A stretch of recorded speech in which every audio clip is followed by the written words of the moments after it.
Previously on the Angered Beast Reviewer. When the bell tolls one, you'll be visited by another spirit. The spirit of shitty flicks. Mwah. Did you learn anything tonight, Beast?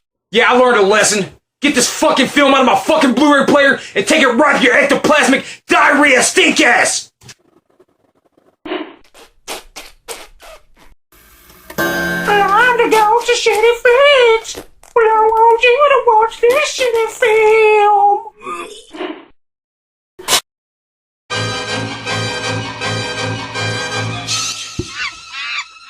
What's the matter, you fat fuck? You're not up to watching this shitty flick. Put your fucking eyes back in your head. Well, here you go, Beast. The power of the glasses compels you. Hell yeah. And now, on the Angered Beast Reviewer.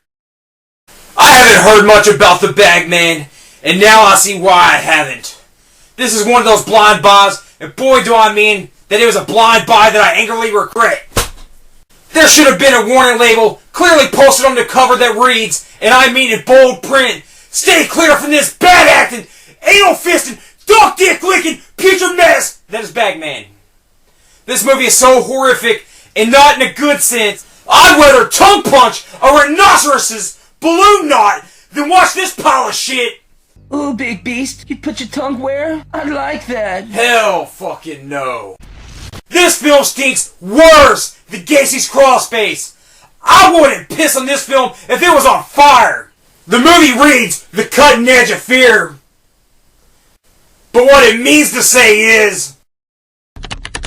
Digging and ass fucking in the rear? Sounds like fun. This is how I felt after watching this anal abomination. I should have known from the cover alone that this was gonna be the worst 90 minutes of my life. I should have wore a bag over my head while sitting through this raunchy smelling queef. It would have been more enjoyable than what was on screen. Bagman star Stephanie Beaton, who at this point offers from other film companies, must have stopped coming in and decided, what the hell, and started her own film company, Silver Moon Productions. This looks vaguely familiar. Stephanie's mom Beverly wrote the film and even had a small part in the film. Bagman opens with the most shittiest ass credits I've ever seen. Looks as if they spent a whole $2 on it. I could have done a hell of a lot better using Windows Movie Maker 2.6. You now see that this smelly feces is set in Doomsville. What is this film trying to be? A Scooby-Doo mystery? Bagman tries to make you think that the film opens in the present, but really it's the past. As a young, and do I say skinny Jack, limping for his life, from 5 young, healthy kids who couldn't even catch up to a gimp with a limp. I thought this was all going to be one of those Cartoon Network anti-bullying campaign commercials. That at the point of catching them, they would all burst down to an 80s style rap, rapping about bullying being whack. This is the first movie that I can recall having Harry Potter and Steve Urkel in the same movie at the same time. Fuck!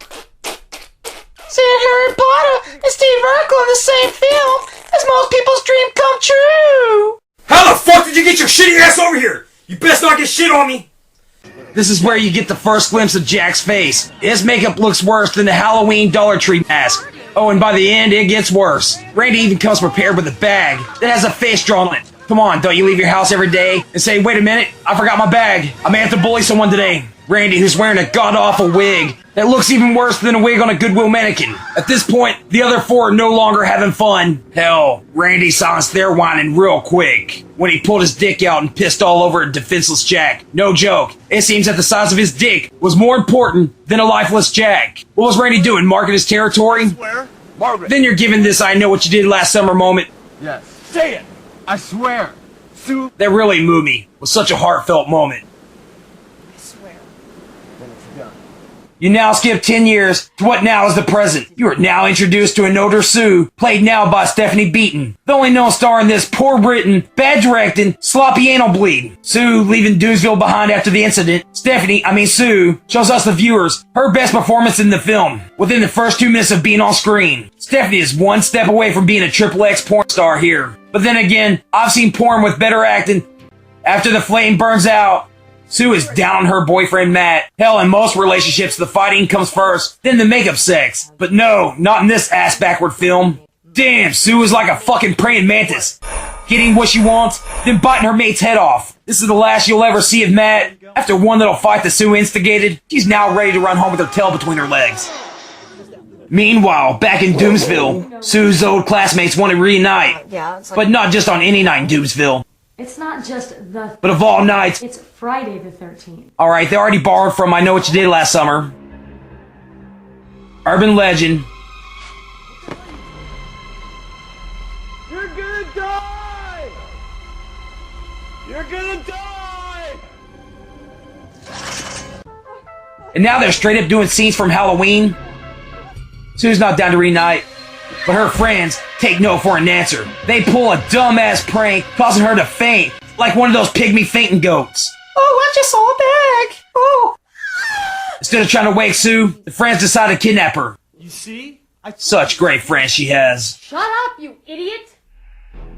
Bagman from this point of the film becomes a snail's pace. Who's doing it? Limp and Slash. Only it's very obvious who the killer is, but the film tries to throw you for a loop by having the killer now weigh 300 plus pounds. Now there's this cheesy ass sex scene, which just makes no sense. They were just fucking. Now the girl runs out in full lingerie screaming, having the boyfriend now run after her. How the fuck did they find time to put on their underwear, yet alone find time to put a snake in his underwear? What the fuck were they doing, dry humping? Real funny, trouser snake, yeah. She want the snake she wanted. I guess the writer was at a loss and wrote in this dumbass subplot that was just pointless and goes nowhere. As if there already wasn't enough laughs. Randy's bad facial hair wig wearing motherfucker decides to go out for a drink, where he finds time to pick up a girl, which he thinks. Baby, I'm gonna make you this. Only to find out that it was a dude after bursting her boob. I mean, dude. Man, how fucking stupid do you have to be to believe that was a woman? What the fuck? Didn't know? Thank God this shitfest is almost over. What? You didn't believe it was a woman? I thought she was quite hot. Yeah, you would! Shit for brains! Oh no, there's a gun. I don't want this. I'll take the flashlight instead.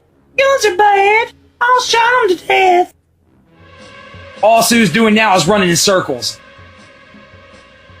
I lost all interest in Bagman quicker than I did with a batch of sea The monkeys. big plot twist is that Randy is now a cop, destroying all evidence on Jack's death. But to top that off, Sue is now an FBI agent who wants to bring down Randy for something that they all had a part in. I guess looking at Randy's dick back then was more important than stopping a murder. Sue finally growing a backbone. Sue tries to intimidate Randy for answers. Damn, I've seen Chihuahuas more intimidating than Sue. Here's where you find out what really happened to Jack as a kid. Randy was the cause of Jack's house being burnt to the ground all those years ago, losing both parents, and having Jack badly burnt and disfigured. Old man Marshall is porking my mom. All because Randy was mad about finding out that Jack is his stepbrother. What? The climax has the two working together looking for clues to the other's disappearances, as if this was Scooby-Doo. But hey, they are in Doomsville. What's he doing here? Rest in piss, Randy. Throughout the film, Bagman wants revenge on those who bullied him, but is now sympathetic to Sue, begging for her to stop his pain. I mean, what the fuck? He killed people that had nothing to do with it, but yet let Sue live? Come on, if I was in the Bagman shoes, I would fucking kill all those who wronged me. Hey, but he did show his face to her, which looked a hell of a lot like Jabba the Hutt. Instead of killing Sue, Jack takes his own life by setting fire to himself. Ending with another great performance from Stephanie Beaton.